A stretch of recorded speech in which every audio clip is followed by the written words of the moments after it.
Será que nós estamos à beira de uma terceira guerra mundial? Você acha provável que isso aconteça? Brussels wants Europeans to be ready for anything.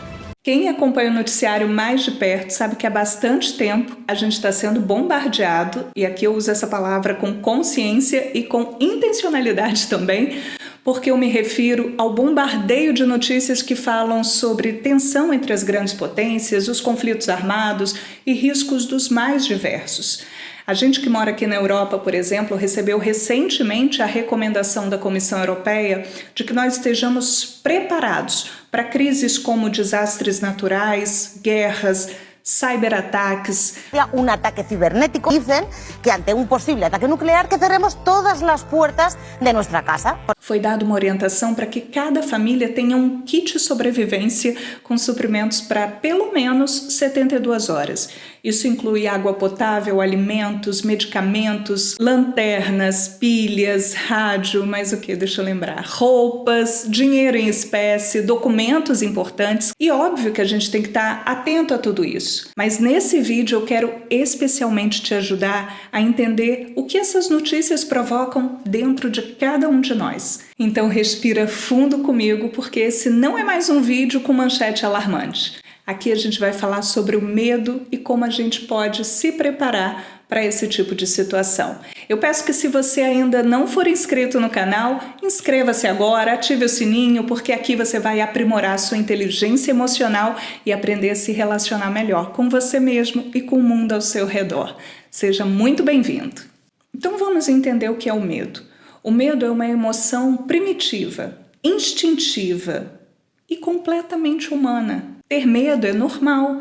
Ter medo nos protege de muitas situações. Mas a gente precisa aprender a diferenciar o medo protetivo daquele medo que nos paralisa, que nos impede de tomar decisões, de dar passos importantes. E eu acredito que em algum momento da vida você já sentiu esse medo paralisante e sabe exatamente o que eu estou querendo te dizer. Quando a gente ouve, por exemplo, falar Terceira Guerra Mundial, o nosso cérebro ele ativa instantaneamente o modo sobrevivência. Não importa onde a gente esteja, se a gente está no Brasil, em Portugal, na Inglaterra, nos Estados Unidos, na França, na Espanha, qualquer outro lugar do mundo, a palavra guerra ela vai resgatar medos ancestrais. Os nossos traumas históricos, inseguranças profundas dentro da gente, muitas vezes até inconscientes, né? Coisas que a gente leu ou que visitou num determinado lugar. Imagine, você foi visitar um campo de concentração, você nem viveu a experiência da guerra, mas aquilo te marcou de alguma forma. Então, isso é resgatado quando uma notícia assim aparece na nossa frente. Eu tenho uma vizinha aqui na Bélgica que até hoje ela se incomoda muito com som de sirenes, barulhos altos, aqueles barulhos mais estrondosos, porque isso remete exatamente aos sons da Segunda Guerra. Ela tinha só 5 anos de idade em 1940, que foi quando a Alemanha invadiu aqui a Bélgica e bombardeou Bruxelas, Liege, Antuérpia e várias outras cidades. E ela me relatou essa experiência uma vez no almoço de domingo aqui em casa. Estávamos eu, meus filhos, meu marido, e a gente ficou tão emocionado, porque é impossível a gente, ficar de frente com um relato tão impactante e não sentir absolutamente nada. E o que acontece com a Daniela, essa minha vizinha, é muito comum com outras pessoas que também viveram a guerra na infância. Mesmo tantas décadas depois, sintomas como hipervigilância, ansiedade, medo desses barulhos mais fortes são muito presentes. É um exemplo clássico que a gente conhece na área da saúde mental como memória traumática, que é onde o corpo e a mente eles guardam essas sensações vividas em momentos de extremo medo. E eu quero deixar claro aqui que ter uma memória traumática não significa por si só que essa pessoa tenha um transtorno de estresse pós-traumático, que é uma condição diagnosticada que envolve acompanhamento médico e terapêutico mais de perto. Deixa aqui nos comentários para mim se te interessa a gente, num outro vídeo, se aprofundar no TEPED, que é o transtorno de estresse pós-traumático, porque ele não está só associado a traumas de guerra. A gente, quando fala em transtorno de estresse pós-traumático, nós estamos falando de traumas profundos.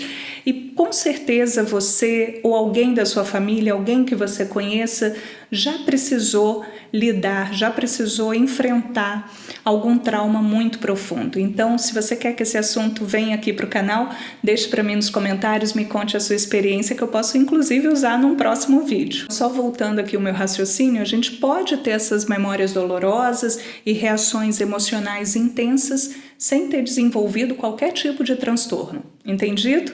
E para que eu mencionei esse caso? Para a gente entender melhor que, do ponto de vista psicológico, o ser humano ele teme aquilo que ele não pode controlar. Uma possível guerra mundial. Eu não consigo controlar, você consegue? É ou não é algo incontrolável? Olhando para aquilo que individualmente a gente tem capacidade de fazer.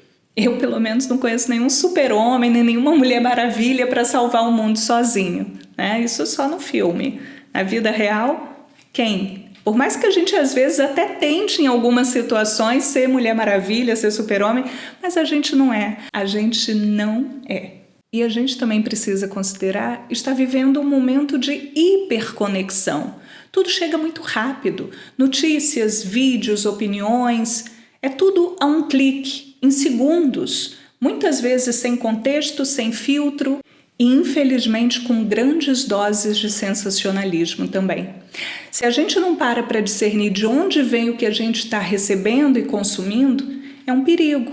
O nosso sistema nervoso, especialmente o nosso sistema límbico, que regula as emoções, ele não diferencia muito bem um perigo real de um perigo simbólico. Então, se você vê uma notícia catastrófica, mesmo que você esteja seguro aí no seu sofá, o seu corpo ele pode reagir com ansiedade, com irritabilidade, com dificuldade para dormir, com aquela sensação de impotência. Sabe quando você pensa sozinho assim, eu não consigo fazer nada? Então, a sensação de impotência que derruba a gente muitas vezes. São vários os sintomas físicos para esse lugar, como se o perigo estivesse ali na nossa porta. Então, o nosso corpo ele começa a liberar cortisol, adrenalina, fica nesse estado de alerta. O problema é quando esse estado se prolonga sem uma resolução clara, sem um pensamento assertivo, e o nosso organismo e a nossa mente começam aí a ser prejudicados. Existe o desgaste físico e mental. Por isso que é tão importante a gente aprender a reagir a esses pensamentos negativos. Ter consciência que boa parte daquilo que a nossa mente está construindo é um cenário irreal, um cenário distante. E aí entra um outro ponto importante para a gente pensar. Por que algumas pessoas às vezes ficam paralisadas? Por que outras pessoas negam a acreditar em determinadas coisas? Por que outras entram em pânico, sem dar chance ao cérebro de processar aquilo de uma forma mais racional? Para responder a tudo isso, a gente precisa sempre olhar para a nossa história emocional individual e coletiva. Cada um de nós tem os nossos traumas pessoais, os nossos traumas herdados, e nessa hora esses traumas são ativados, né? Porque diante de uma ameaça, consciente e inconscientemente, vem tudo isso à tona. Os alertas de guerra, eles não mexem só com a geopolítica, com a macroeconomia, eles mexem com o nosso inconsciente também, com as nossas feridas, com a nossa necessidade de segurança. Estar seguro é uma das nossas principais necessidades afetivas. Por isso a gente precisa entender a importância de olhar para as recomendações das autoridades e para todo esse alarmismo presente nas redes sociais, na mídia, de uma forma consciente, de uma forma crítica, de uma forma equilibrada acima de tudo. A gente não precisa viver com excesso de medo, muito menos se preparar para um apocalipse. A chave é a prevenção. Eu falo muito em prevenção, mas uma prevenção com responsabilidade emocional. O que eu quero dizer com isso? Quando a gente monta um kit de emergência, o objetivo não é alimentar ali a nossa ansiedade, alimentar um monte de pensamento negativo do tipo, a guerra vai acontecer, como que vai ser, será que eu vou dar conta? E a gente começa a acelerar nesse modo de pensamentos negativos. Quando a gente recebe um tipo de orientação assim, a gente precisa substituir esses pensamentos negativos por pensamentos funcionais. Imagine você aí conversando com você mesmo. Olha, calma, Você já comprou os itens de emergência? Já comprou sua água? Já separou os documentos? Já fez tudo que está ali na lista de orientações? Respira. Você tem segurança e autonomia para você e para sua família. Quando a gente se prepara, a gente tem essa sensação, o cérebro nos dá essa sensação de que a gente tem um pouco mais de controle, mesmo diante de alguma coisa que é incerta. A Comissão Europeia deixou claro que essa é uma medida preventiva e que não é um alerta imediato de guerra. É parte do que eles chamam de um plano de resiliência para prevenir riscos associados a mudanças climáticas, riscos cibernéticos, conflitos geopolíticos, tudo isso que está aí e que a gente precisa encarar. E agora presta atenção no que eu vou te dizer, porque essa é uma dica de ouro. No momento de crise, o nosso maior recurso é o nosso autocontrole emocional. Só que esse autocontrole, ele não nasce da negação, ele nasce de uma preparação consciente. Então, se você tem filhos, por exemplo, ajuda muito você conversar com seus filhos com calma, explicar por que você está comprando mais água, mais comida, por que isso tem que ficar estocado, o que significa essa orientação da Comissão Europeia, por exemplo, se você está na Europa. Tudo isso já ajuda a transmitir segurança e estabilidade emocional para o seu contexto familiar. Se você vive sozinho ou sozinha, conversar com amigos, com os vizinhos, com pessoas de sua confiança, pode fazer toda a diferença nessa hora. A conexão humana, ela é um fator protetor enorme nos momentos de incerteza. E aqui eu estou realmente falando de uma conexão física, do olho no olho, alguém que você possa sentar, conversar, abraçar, se sentir perto, se sentir acolhido. A presença é sempre diferente e é essa conexão que eu me refiro aqui de uma forma mais direta. Na psicanálise, a gente sabe que o sujeito ele precisa elaborar o que ele está sentindo, ele precisa dar nome ao que ele está sentindo. Então, se você estiver aí sentindo medo, se você estiver ansioso, angustiado com esse tema, não ignore.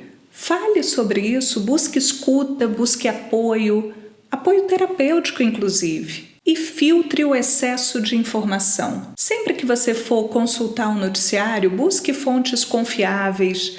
Respeite também o seu tempo de processamento, o seu tempo interno para digerir determinadas notícias. A gente hoje, diante de uma tela, vai consumindo tudo sem parar para pensar naquilo que está entrando de informação. Vamos também parar um pouquinho para pensar nesse nosso comportamento digital. Tudo isso é super importante para que a gente consiga ter um melhor controle dos nossos medos. O maior kit de sobrevivência que a gente pode ter é a nossa saúde emocional fortalecida, o nosso senso de comunidade ativado, a nossa capacidade de adaptação, tudo isso que a gente conversou nesse vídeo. Se você sentiu que essa conversa te ajudou a respirar melhor, compartilhe com alguém, deixe seu like, continue aqui no canal, se inscreva, ative o sininho, comente, mande sugestões de temas para os nossos próximos vídeos e me conte aqui nos comentários como que você lida com notícias que parecem o fim do mundo. A gente se encontra num próximo vídeo. Estou sempre aqui esperando por você. Um beijo e até lá!